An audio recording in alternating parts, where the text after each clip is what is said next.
हम में से कितने लोग ऐसे हैं जो लिफ्ट मांगने का शौक रखते हैं। अगर नहीं रखते तो बहुत अच्छी बात है, और अगर आप रखते हो तो ये स्टोरी सुनने के बाद लिफ्ट मांगना ही आप जिंदगी में भूल जाएंगे। और साथ ही साथ इंसान से बड़ा कोई और हैवान नहीं होता है, ये चीज भी आपको पता चलेगी। Hello friends, I am Tannu, welcome to Tanflix. So मैं आज आपके लिए एक ऐसी मूवी लेके आई हूँ जो कि ट्रू स्टोरी से इंस्पायर है। जी हाँ, सच्ची घटनाओं पे आधारित है। 2016 की मूवी है ये, girl in the box thriller suspense movie है ये। सो मूवी की शुरुआत होती है एक सीन से जिसमें एक कपल एक डेड बॉडी को दफना रहे होते हैं। अब ये डेड बॉडी किसकी होती है और ये कपल कौन होते हैं ये मैं आपको आगे चल के बताऊंगी। सो अगले सीन में हमें दिखाते हैं 20 साल की कॉलिन नाम की एक लड़की होती है जो कि अपने मम्मी पापा और बहन के साथ रह रही होती है। तो अपने पापा से वो परमिशन मांगती है कैलिफोर्निया जाने के लिए। एक्चुअली कुछ दिन बाद उसकी बेस्ट फ्रेंड का बर्थडे होता है और वो उसको सरप्राइज देना चाहती है। हालांकि इस बात से पहले उसके पापा मना करते हैं, बट वो जैसे तैसे अपने फादर को मना लेती है।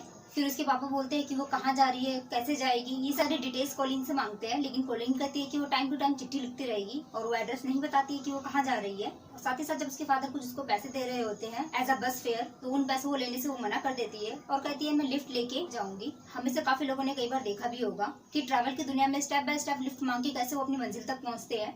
और इस तरीके से एक के बाद एक लिफ्ट लेके आगे चलने को हिच हाइकिंग कहते हैं। और कॉलिन अपने आप को बहुत ही ज्यादा एक्सपर्ट हिच हाइकिंग मानती है। वो कहती है मैं इसकी काफी यूज्ड हूँ। और सो कॉलिन अपने सफर पर निकल पड़ती है। आधे रास्ते तक वो पहुंच चुकी होती है। उसके बाद आगे पहुंचने के लिए उसे और लिफ्ट की जरूरत होती है। काफी टाइम तक वो इंतजार करती है लेकिन कोई भी कैब नजर नहीं आती है और शाम भी होने वाली होती है। फिर कुछ टाइम बाद एक ब्लू कलर की कैब उसे नजर आते हुए दिखती है। उस ब्लू कैब में हमें कैमरून और जेनिस नाम की कपल नजर आती है, जो कि कैमरून 23 साल का होता है और जेनिस 19 साल की उसकी वाइफ होती है और दोनों ने ही लव मैरिज की होती है। कॉलिन अपने आप को काफी सेफ फील करती है उनके साथ ट्रैवल करते हुए। उसके बाद गाड़ी एक पेट्रोल पंप पे रुकती है और वहीं पे कॉलिन फ्रेश होने के लिए वॉशरूम जाती है। उतने में ही कैमरून और जेनिस को टाइम मिल जाता है बात करने के लिए। वो एक लकड़ी का डिब्बा लेके आते हैं डिग्गी से और उसे अपनी गाड़ी के अंदर रखते हैं।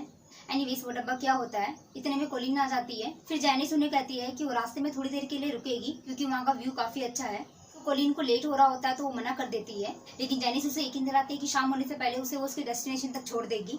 और जैसे ही कॉलिन कार से उतरती है, पीछे से कैमरून आके उसके मुंह को बंद कर देता है और उसके हाथ बांध देता है। और जो डिग्गी से उसने बॉक्स निकाला था उस बॉक्स में उसके सर को दबा के बंद कर देता है और उसकी बाकी बॉडी को कपड़े से ढक देता है।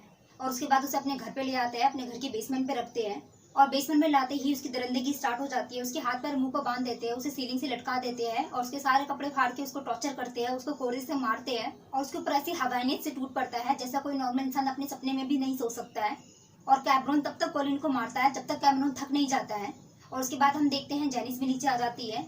ये सब देख के भी वो चुप होती है और कुछ नहीं कहती है। इनफैक्ट वो कॉलिन के सामने ही जेनिस से इंटीमेट होता है और उसके बाद उसी बॉक्स में कॉलिन को फिर से बंद कर देता है। वो काफी चीखती है, रोती है, चिल्लाती है, लेकिन कोई नहीं सुनता उसकी और दोनों वहां से चले जाते हैं। उस सीन के बाद हमें पता चलता है कि कैमरून एक साइकोपैथ होता है और इससे पहले ऐसा वो जेनिस के साथ कर रहा होता है। जेनिस को अपनी आगे फैमिली बढ़ानी होती है तो ये टॉर्चर अब उससे हैंडल नहीं होता है। इसीलिए दोनों मिलकर डिसाइड करते हैं कि वो कैमरून को टॉर्चर सहने के लिए एक स्लेव लेके आएगी। और काफी टाइम से एक जवान खूबसूरत लड़की की तलाश में थे तो मौके में ही उन्हें कॉलिन मिल गई। साथ ही साथ हमें ये भी देखने को मिलता है कि जेनिस कैमरून से बोलती है कि वो कॉलिन से कोई भी फिजिकल, कोई भी शारीरिक संबंध नहीं बनाएगा और कॉलिन सिर्फ उसके टॉर्चर का हिस्सा होगी। उसके बाद अगले दिन जब कैमरून अपने ऑफिस चला जाता है तो जेनिस नीचे बेसमेंट में जाती है और उसी हाल में कॉलिन नीचे पड़ी होती है नेकेड। वो जेनिस से बोलती है कि उसे जाने दिया जाए, उसे छोड़ दिया जाए, वो किसी को कुछ नहीं कहेगी, किसी को उनके बारे में कुछ नहीं बताएगी। और रात को जब कैमरून घर आता है तो वो कैमरून से पूछते हैं कि इसे और कितने दिन रखेंगे हम। तो कैमरून बोलता है कि कुछ दिन और टॉर्चर करके मैं इसे छोड़ दूंगा। तो जेनिस बोलती है कि अगर हमने इसे छोड़ दिया तो ये पुलिस के पास चली जाएगी, इसको हमारा लोकेशन भी बताए या हमारी कंप्लेंट कर देगी जो हमारे लिए मुसीबत खड़ी कर देगा। तो फिर कैमरून कहता है कि ठीक है, फिर इसे हम अपने साथ ही रखते हैं। लेकिन जेनिस को ये भी पसंद नहीं होता है, अंदर ही अंदर वो उसे चिढ़ती है, सड़ती है। लेकिन इसके बाद कोई और ऑप्शन भी नहीं होता है। अगर कॉलिन नहीं होगी तो फिर कैमरून ये सारा टॉर्चर जेनिस पे करेगा। उसके बाद कैमरून का जब भी मन करता है, जब भी उसे फ्रस्ट्रेशन टॉर्चर करना होता है, वो कॉलिन को बॉक्स से निकालता है, वो फिर से लटका देता है और उसको कोड़े से मारता है, उसको मेंटली, फिजिकली, सेक्सुअली इतना टॉर्चर करता है। लेकिन कॉलिन की भी काफी हिम्मत होती है कि वो ये सब टॉर्चर बर्दाश्त कर रही होती है। उसके बाद कैमरून कॉलिन के लिए एक ताबूत बना देता है और आपको जान के ये हैरानी होगी कि दिन के 24 घंटे में से 23 घंटे कॉलिन को उस ताबूत में रहना होता है। और उस ताबूत से वो तभी बाहर आती है जब कैमरून को उस पर टॉर्चर करना होता है। उसके बाद अगले सीन पे हम देखते हैं कि जेनिस के लेग में चोट आ जाती है, उसका पैर फ्रैक्चर हो जाता है। तो कैमरून के माइंड में एक आइडिया आता है। कुछ समय पहले उसने एक कॉन्ट्रैक्ट देखा होता है, एक आर्टिकल देखा होता है जिसमें एक स्लैब नाम की एजेंसी होती है जो अपने कैंडिडेट को स्लैब प्रोवाइड करती है। और अगर कोई भी स्लैब भाग जाएगा या उसकी बात नहीं मानेगा तो ये सारी रिस्पॉन्सिबिलिटीज उस एजेंसी की होती है। उस न्यूज़पेपर में कॉन्ट्रैक्ट का एक फॉर्म भी होता है। कैमरून वो फॉर्म लेके कॉलिन के पास जाता है और उस कॉन्ट्रैक्ट पे साइन करने के लिए बोलता है और साथ ही साथ उसे ये भी बोलता है कि जैसे ही ये कॉन्ट्रैक्ट वो साइन करेगी तो लीगली वो उसकी स्लेव बन जाएगी जिंदगी भर के लिए। हालांकि कॉलिन उसकी काफी ब्रेन वॉश करने से भी नहीं मानती है, लेकिन कैमरॉन भी बहुत तेज होता है। वो उसे ब्लैकमेल करने के लिए उसकी बहन की धमकी देता है और बोलता है कि अगर तुम मेरी स्लेव नहीं बनोगी तो ये एजेंसी वाले तुम्हारी बहन को उठा लेंगे और उसके साथ वो क्या बुरा हाल करेंगे इसका तुम अंदाजा भी नहीं लगा सकते हो, और तुम्हारी फैमिली को मार भी सकते हैं। तो अपनी फैमिली के लिए, अपनी बहन के लिए वो उस कॉन्ट्रैक्ट पे साइन कर देती है। फाइनली कैमरॉन उसे पहनने के लिए एक गाउन देता है और उसके गले पे एक पट्टा पहनाता है और उसको के एक अल्फाबेट है, के नाम देता है। तो ये सब यूं ही चल रहा होता है। उसके बाद कहानी एक साल आगे बढ़ती है और हम देखते हैं जेनिस की एक बेबी गर्ल हुई होती है और उधर कॉलिन की फैमिली से ढूंढने के लिए जमीन आसमान एक कर देती है। वो पुलिस में भी कंप्लेन कराती है, लेकिन अब तक उन्हें कॉलिन की कोई भी जानकारी नहीं मिली होती है। फिर देखते ही देखते कहानी आगे और बढ़ जाती है। कहानी को 3 साल हो जाते हैं। अब कैमरॉन उससे छोटा मोटा सामान लाने के लिए कॉलिन को बाहर भी भेज दिया होता है और एक दिन लकड़ काटने के लिए कैमरॉन उसे अपने साथ लेके जाता है। तो वहीं पे लकड़ काटते हुए कैमरॉन के पैर पे काफी चोट लग जाती है कि कॉलिन के पास बहुत मौका होता है भागने का, लेकिन फिर वो सोचती है कि भाग के क्या फायदा, तो भाग जाएगी तो एजेंसी वाले उसकी फैमिली को कहीं से भी ढूंढ निकालेंगे, उसको भी ढूंढ निकालेंगे, उसकी बहन का क्या होगा। ये सब सोच के वो नहीं भागती है और कैमरॉन को घर लेके आती है, उसकी मरहम पट्टी करती है।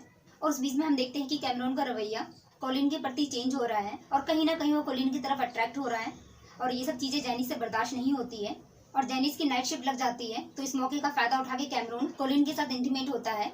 उसके बाद कहानी आगे 3 साल और बढ़ जाती है और जो जेनिस की बेटी होती है वो बड़ी हो जाती है। कॉलिन जब उसे देखती है वो हैरान हो जाती है क्योंकि दिन के 24 घंटे में से 23 घंटे वो उस ताबूत में रहती है। उसे दिन रात का पता ही नहीं होता है कि कहानी आगे और बढ़ जाती है। कहानी को हम देखते हैं 5 साल बीत चुके होते हैं। अब जेनिस जो कि कॉलिन से पहले बहुत चिढ़ती थी, अब उन दोनों के रिश्तों में भी सुधार है और वो कैमरॉन से बोलती है कि उसे मम्मी पापा को देखना है, अपनी बहन से मिलना है। तो कैमरॉन उसे कहता है कि एक शर्त पे मिलने देगा अगर वो उसके बारे में कुछ भी नहीं बताएंगे। तो खैर 6.5 साल के इंतजार के बाद कॉलिन अपने घर में जाती है। वो काफी खुश होती है। उसकी सिस्टर को शक हो जाता है उसके पहनावे से और उसकी शक्ल में कोई भी खुशी नहीं होती है। वो काफी कोशिश भी करती है पूछने की, लेकिन कॉलिन के दिमाग में इतना डर होता है उस एजेंसी का, कैमरॉन का, कि वो चाह के भी कुछ नहीं बता पाती है। इतने में वहाँ कैमरॉन आ जाता है उसे लेने के लिए और वो अपनी सारी झूठी डिटेल देता है। वो बोलता है कि इसका ये बॉयफ्रेंड है, अभी कुछ समय पहले ही मिला है और बहुत जल्द ये दोनों शादी भी करने वाले हैं। और साथ ही साथ हमें ये भी पता चलता है कि जेनिस कैमरॉन को इस हद से मना नहीं कर पाती है क्योंकि जेनिस भी पहले कैमरॉन की स्लेव थी। इसके बाद कैमरॉन लगातार कॉलिन से इंटीमेट होता है और जेनिस को अब ये सब चीजें बर्दाश्त नहीं होता है। उसके लिए ये सब चीजें अब बहुत इनफ हो चुकी होती है और वो डिसीजन लेती है कि अपनी बेटी को लेके वो घर छोड़ के चली जाएगी। कैमरॉन काफी डिप्रेस हो जाता है और फिर इसका फ्रस्ट्रेशन वो एज यूजुअल कॉलिन पे निकालता है और फिर से उसकी हैवानियत वापस आ जाती है। इन कॉलिन को वही हैंगर पे सीलिंग पे लटका के उसके सारे कपड़े उतार के उसको कोड़े से मारता है और मारने के बाद उसको बॉक्स में रख के वो बाहर चला जाता है। और उसके बाद हम देखते हैं कि जेनिस पीछे से आती है। वो कॉलिन को भागने के लिए बोलती है, लेकिन कॉलिन के दिलो दिमाग में इतना खौफ बैठा होता है कैमरॉन का कि वो मना कर देती है। फिर जेनिस इसको समझाती है ये सब एक झूठ है, कैमरॉन ने तुम्हें झूठ बोल के यहाँ पे रखा है।